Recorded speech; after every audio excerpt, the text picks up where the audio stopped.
E aí, galera? Boa noite. Então, primeiro, achei meu óculos. Não tô mais cegueta. Hoje já é domingo, umas 2 horas da manhã. Dei aula em Santo Amaro, no cursinho da Poli. E a gente começou o segundo tema. Deixa eu ver se ilumina melhor. Então, enfim. Falamos de histórias historiográficas. Ver se fica melhor aqui.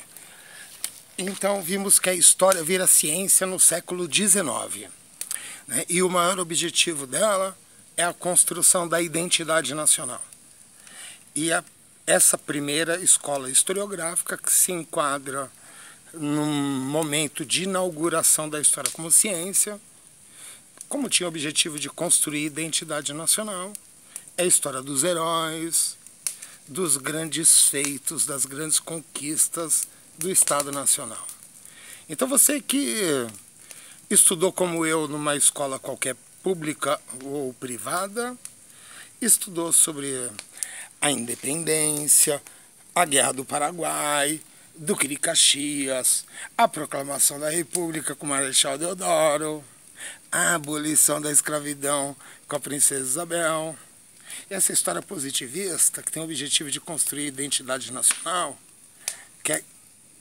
tem o objetivo de fazer com que você sinta parte da nação, tenha orgulho de ser da nação e aceite se sacrificar por ela.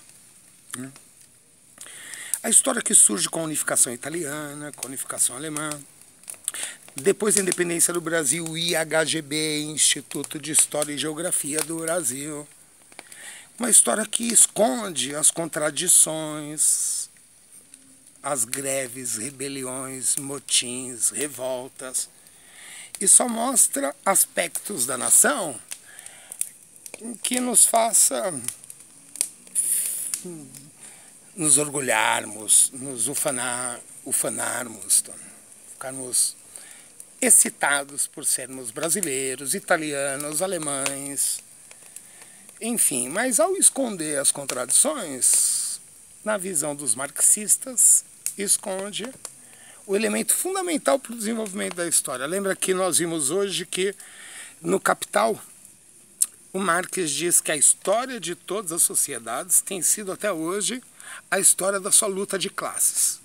E não é a consciência do homem que determina o seu ser, e sim as relações de produção adquiridas que determinam a sua consciência.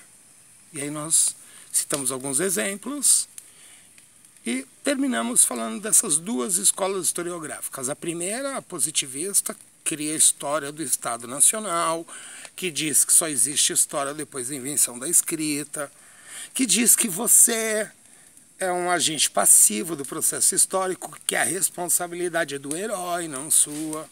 A história do lema ordem e progresso.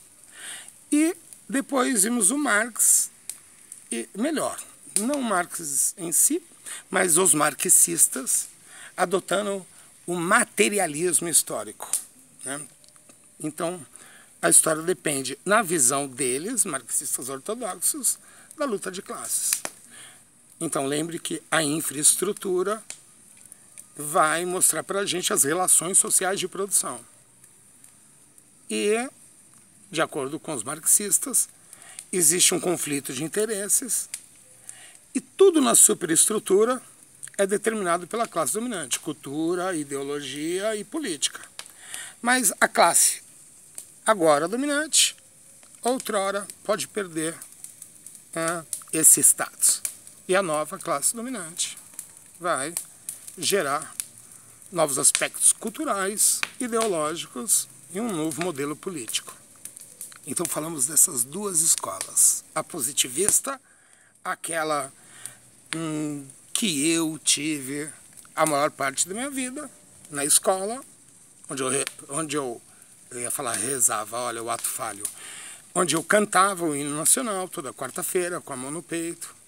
Vou morrer a pátria livre. Aliás, cantava todos os hinos, desculpe-me. Ou viver a pátria livre, ou morrer pelo Brasil. Ou viver a pátria livre, ou morrer pelo Brasil. me fizeram gostar do Duque de Caxias, ter orgulho por nossa vitória na Guerra do Paraguai. E depois, a escola que nós vimos ontem, a escola marxista, que diz que se o positivista esconde embaixo do tapete as contradições, as greves, as revoltas, as rebeliões, ele esconde o elemento que propulsiona a história, que são os conflitos, a luta de classes. Bom, desculpa aí, eu acho que não dá para ver nada, né? Mas eu tô aqui na fogueira, lembrando das aulas. Amanhã eu posto mais. Desculpa aí, camaradas, uma boa noite, bom descanso para vocês.